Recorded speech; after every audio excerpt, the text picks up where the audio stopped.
Hello student, question में दिया है in EM wave the energy density in electric field is equal to the energy density in magnetic. Hello student, question में दिया है कि in an EM wave the energy density is equal to the energy density in magnetic field, यानी कि energy density जो electric field की होगी magnetic field की होगी, दोनों सेम होंगी।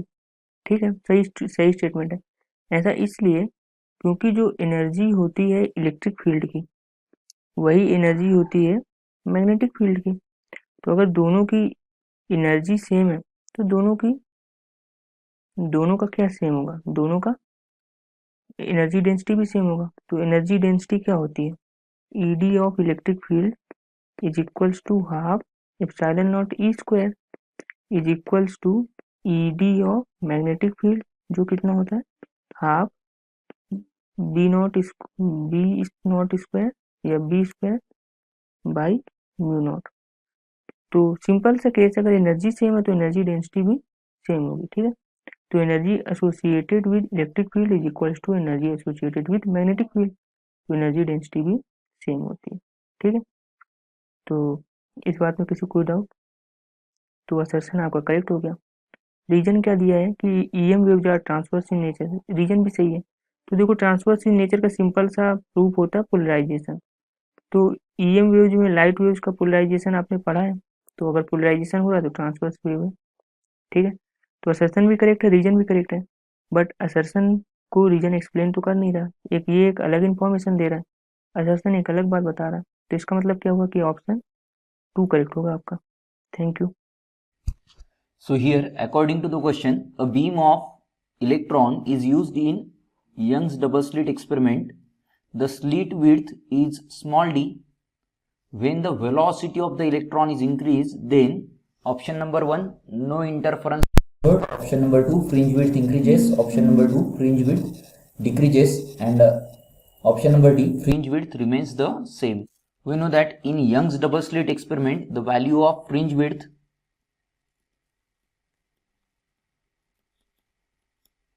is calculated by the formula lambda capital D divided by small d, where lambda is wavelength, capital D is the distance between the slit and the screen, and small d is the slit width. According to de Broglie's hypothesis,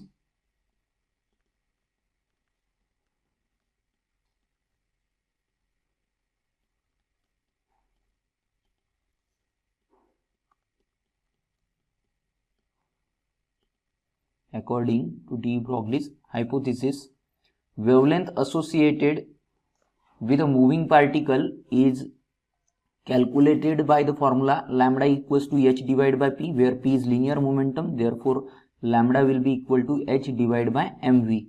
Now putting this value in equation number 1, we get fringe width beta is equal to the value of lambda is h divided by mv into capital D divided by small d.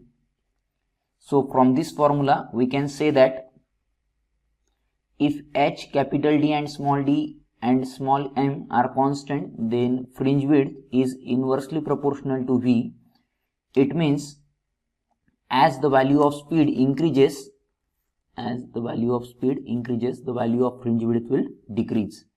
It means here we can say that as velocity of the electron is increased, fringe width will decrease. Therefore C option will be the correct answer for your question. Thank you. यहाँ पे question दिया गया है कि 22 neon nucleus has, okay, ये जो neon है ये क्या हो रहा है, इसके न्यूक्लियस एब्जॉर्ब कर रहा है एनर्जी और डीके हो रहा है into 2 alpha particle. Energy absorb करके नियॉन क्या हो रहा है, 2 अल्फा पार्टिकल डीके कर रहा है और साथ में एक अननोन न्यूक्लियस बन रहा है। तो हमें बताना है कि वो अननोन न्यूक्लियस क्या होगा। ठीक है, तो इसको क्या करते हैं, रिएक्शन के थ्रू सॉल्व करते हैं। तो नियॉन जो होता है Ne, इसका क्या होता है, ए की वैल्यू 22 होती है और एटॉमिक नंबर कितना होता है, Z होता है। ओके, अब इसमें से क्या करते हैं, 2 अल्फा पार्टिकल निकाल देते हैं।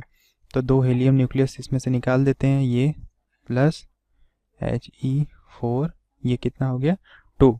तो अब यहाँ से ये कितना हो गया, तो जो अननोन न्यूक्लियस हो गया हमने मान लिया उसको X। तो अब यहाँ उसमें A की जो वैल्यू आएगी और यहाँ मान लिया ये Z हो गया, तो A क्या आ जाएगा 22 माइनस 8, ये कितना आ जाएगा, ये आ जाएगा 22 में से 8 माइनस करेंगे तो ये वैल्यू कितने के इक्वल आ जाएगी, तो ये वैल्यू आ जाएगी हमारे पास, ये आ जाएगा 14 आ जाएगा। ओके, और z जो आएगा ये कितना आ जाएगा, तो ये आ जाएगा 10 माइनस 4, ये कितना आ जाएगा 6 आ जाएगा। तो यहाँ पे जो x है वो क्या है 6 हो गया, और यहाँ क्या हो गया 14 हो गया। तो जो यहाँ पे अब हम देख लेते हैं नाइट्रोजन जो होता है वो क्या होता है, ये 7 होता है और ये 14 होता है। बोरॉन जो होता है वो क्या होता है, बोरॉन B5 होता है, ये अप्रोक्सीमेटली 9 या 10 के 10 के इक्वल होता है। ओके, और कार्बन जो होता है C6 और ये कितना होता है 14 होता है, कार्बन 14, और ऑक्सीजन क्या होता है 8 16। ओके, तो यहाँ ये किससे मैच कर रहा है, तो हमारा जो एलिमेंट है वो बी से मैच कर रहा है। तो जो अननोन न्यूक्लियस है वो किसका न्यूक्लियस रहा होगा, कार्बन का न्यूक्लियस रहा होगा। ओके, तो यहाँ पे ये हमारा बी ऑप्शन क्या है, करेक्ट ऑप्शन है। ओके, इस क्वेश्चन में बोल रहा है कि if elements with principal quantum number n equals to n greater than 4 were not allowed in the nature, then the number of possible elements would be. अगर n जो है प्रिंसिपल क्वांटम नंबर जिसको हम बोलते हैं स्मॉल n को, अगर वो 4 तक ही अलाउड हो, मतलब n इक्वल्स टू 4 तक की एलिमेंट ही एग्जिस्ट करें, इससे ज़्यादा एलिमेंट एग्जिस्ट ना करें, मतलब प्रिंसिपल क्वांटम नंबर इससे बड़ी वैल्यू के लिए पॉसिबल ही ना हो, ठीक है, मतलब n is greater than 4 allowed ना हो, तो कितने नंबर ऑफ एटम्स जो होते हैं या नंबर ऑफ जो पॉसिबल एलिमेंट्स हैं वो नेचर में एग्जिस्ट करती है, हमें बताना है। तो किसी भी लेवल में अगर हम देखें जो ऑर्बिटल होते हैं उसमें नंबर ऑफ इलेक्ट्रॉन्स जो होते हैं अलाउड कितने होते हैं 2n²। हम कितने फिल कर सकते हैं 2n²। तो यहाँ हम एक एक लेवल के लिए निकाल लेते हैं। फर्स्ट के लिए देखें n=1 लेवल के लिए देखें तो कितने हो जाएंगे, 2 × 1 का स्क्वायर मतलब 2 आ जाएगा, 2 इलेक्ट्रॉन्स, ठीक है। इसी तरह सेकंड ऑर्बिट के लिए देखें n second principal quantum number के लिए देखें तो सेकंड सेल में अगर देखें तो कितना आ जाएगा, सेकंड सेल में आ जाएगा 2 × 2 2 = 4, कितना आ जाएगा 8 इलेक्ट्रॉन्स। और थर्ड में देखें, थर्ड लेवल में तो n=3 के लिए तो ये 2 × 3 3 = 9 × 2 18 इलेक्ट्रॉन्स। और लास्ट है हमारा 4, क्योंकि इससे ज़्यादा अलाउड नहीं है, तो n=4 के लिए देखें तो कितना हो जाएगा 2 × 4 4 = 16, कितना आ जाएगा 32 इलेक्ट्रॉन्स, ठीक है। तो अब इन सब का हम सम अगर ले लें तो कितना आ जाएगा, ये इसको ऐड करने पर ये हमें मिलता है 60, ठीक है। इनको ऐड करेंगे तो हमारे पास आ जाएगा आंसर 60। तो जो अलाउड एलिमेंट्स होंगे नेचर में जो एग्जिस्ट करेंगे वो कितने होंगे, 60 होंगे, क्योंकि मैक्सिमम जो इलेक्ट्रॉन फिल मतलब अगर देखें तो ऑर्बिट जो फिल होगा या कम्प्लीटली फिल्ड ऑर्बिट जो होंगे वो कितने हो सकते हैं 60 तक का, उससे ऊपर वाले एग्जिस्ट नहीं करेंगे। तो हमारा आंसर आएगा यहाँ से option first, number of allowed elements would B 60, ठीक है। Well, hello students. Now we're going to see this question. The question says that 4 physical quantities are listed in column 1. Their values are listed in column 2 in random order. Match the column correctly. So basically, firstly we'll solve option number A. So for option number A, what is given, that the thermal energy of air molecule at room temperature.